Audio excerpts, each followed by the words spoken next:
ஒரு கால இழந்த லொள்ளு சபா நடிகர ரூ. 750 நடிக்க கூப்பிட்ட சந்தானம். விஜய் தொலைக்காட்சியில ஒளிபரப்பான ஹிட் நிகழ்ச்சிகள்ல ஒண்ணு லொள்ளு சபா. இந்த நிகழ்ச்சி மூலமா பிரபலமானவங்கள்ல ஒருத்தர் தான் சிரிக்கோ உதயா. இவருக்கு சர்க்கரை நோய் அதிகமாக இடது கால எடுக்கிற நிலைமை வந்துருச்சு.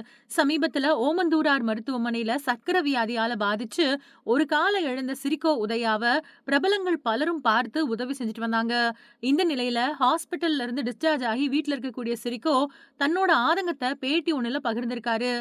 நாம பெரிய ஆள் ஆகிட்டா அண்ணன விடக்கூடாது. நம்ம கூடயே வச்சுக்கலாம் அப்படின்னு சந்தானம் சொல்லுவான். திடீர்னு ஒரு நாள் சந்தானம் ஃபோன் பண்ணி, "அண்ணா ஒரு ரோல் இருக்கு. ரூ. 750 தான் சம்பளம் கொடுப்பாங்க. பண்ணுங்க. நீங்க பண்ணா நல்லா இருக்கும்" அப்படின்னு சொன்னான். சரி அப்படின்னு போனா, தீராத விளையாட்டு பிள்ளை பட ஷூட்டிங். நோயாளி ஒரு ரோல். அப்போ டேக் போனதும் டயலாக் பேசினேன். இது நல்லா இருக்கு அப்படின்னு சந்தானம் சொன்னாரு. ஆனா படத்துல ரிலையன்ஸா அப்படின்னு நான் சொன்னது மட்டும் தான் இருந்துச்சு. நான் பேசின எதுவுமே இல்ல. கட் பண்ணிட்டாங்க அப்படின்னு சிரிச்சுக்கிட்டே சொல்லியிருக்காரு.